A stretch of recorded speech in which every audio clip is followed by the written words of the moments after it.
Welcome to this week's version of Nickels and Dimes, our weekly video series. Now, many people, as you likely know, you probably being one of them, own a qualified retirement plan that might be a 401k, a SEP IRA, and most likely a traditional or Roth IRA. So today we're going to talk about 10 mistakes that folks make, specifically retirees make with IRAs. And by the way, if you find value in this video, if you see this video on Facebook or LinkedIn, and if you get it in an email, go ahead and share it or forward it with a friend. So let's jump in and explore. These are the 10 mistakes. Now, these are in no particular order, and I'm not going to go over all of them, but here are the 10 most common mistakes that we see people make. I'm really going to highlight 3 of them, and the 3 I'm going to highlight: number 1, ignoring Roth IRA conversions. Number 2, forgetting about spousal IRA options. And number 3, not considering qualified charitable distributions, also known as QCDs. So the first one, ignoring Roth IRA conversions. Now, why does this matter? Let's talk about fundamentals. A traditional IRA is a tax-deferred but not tax-free investment vehicle.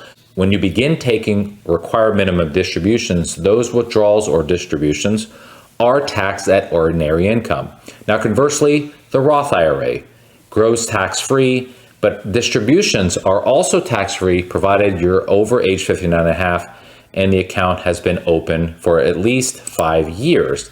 Now, the big benefit of doing a conversion, meaning transferring or recharacterizing your traditional IRA to a Roth IRA, is because required minimum distributions do not apply to Roth IRAs. So essentially, converting this helps reduce the future RMD amounts, that's required minimum distribution amounts, and potentially lowers lifetime taxes. Now, whether or not this makes sense for you to do, meaning whether or not it makes sense for you to convert your traditional IRA to a Roth IRA, you really just have to look at some economics, do a cost benefit analysis where you look at, for example, your balance, how much time you have, an assumptive rate of return, and in particular, your tax bracket. But let's give you an example of what that might look like.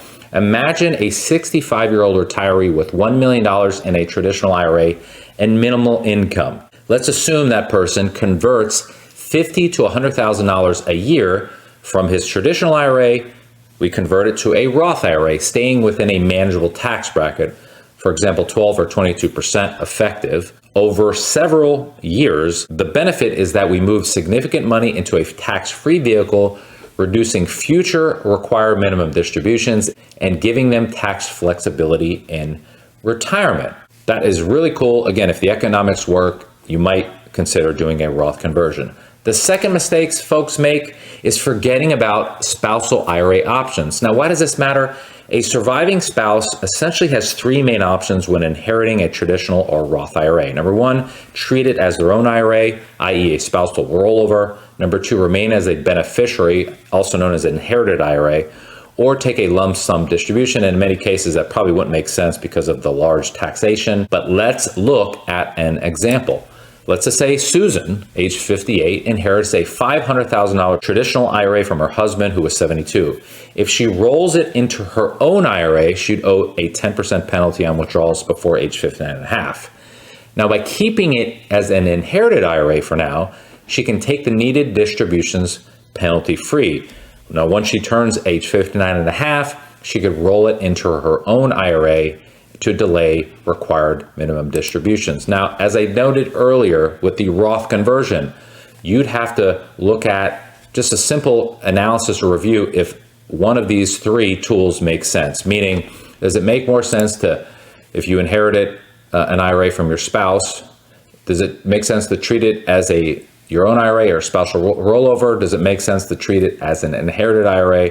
Or does it make sense to take a lump sum distribution? So again, your personal economy, your personal situation needs to be analyzed to determine what's the best role for you to take.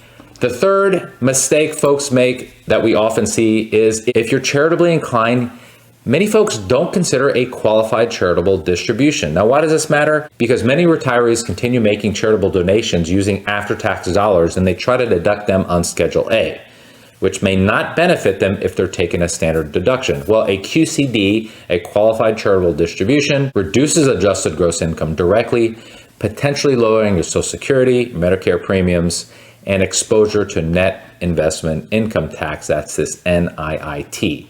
Now, some further rules here.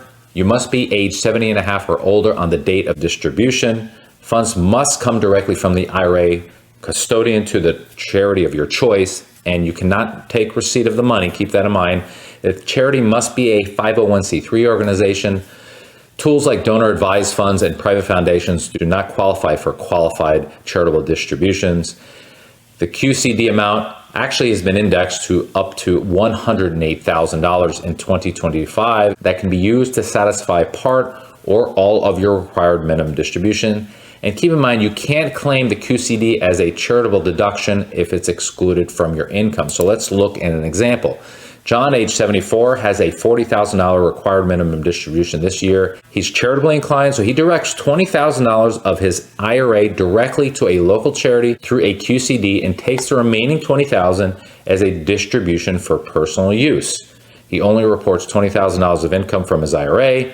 He satisfies his full RMD. And really neat, he avoids a higher Medicare premiums here and reduces how much of his Social Security is taxable. Now, again, a tool, if you're charitably inclined, if you are over age 70 and a half, this is something you can consider. So I just want to summarize. Again, a lot of people make mistakes, and it's not that we're necessarily doing them on purpose. It's sometimes we don't know what we don't know. So getting the guidance from a qualified financial advisor or even potentially a CPA might make some sense. So again, your personal situation, your personal economy, your personal goals and interests, what drive what we often recommend as advisors. So I wanted to share that with you because I thought it would be a benefit. All that to say is if you find value, as I mentioned in this video, go ahead and share it or forward it to a friend. And if you would like a second opinion on your portfolio to determine if you're making some of the common mistakes that we see, go on our website at nicholswealth.com, click on the upper right hand tab, this request an appointment tab, fill out the information, and one of our advisors will reach out to you and answer your questions and give you some clarity with respect to IRA planning and how it matches some of your goals and needs. Thanks again for watching. Bye-bye.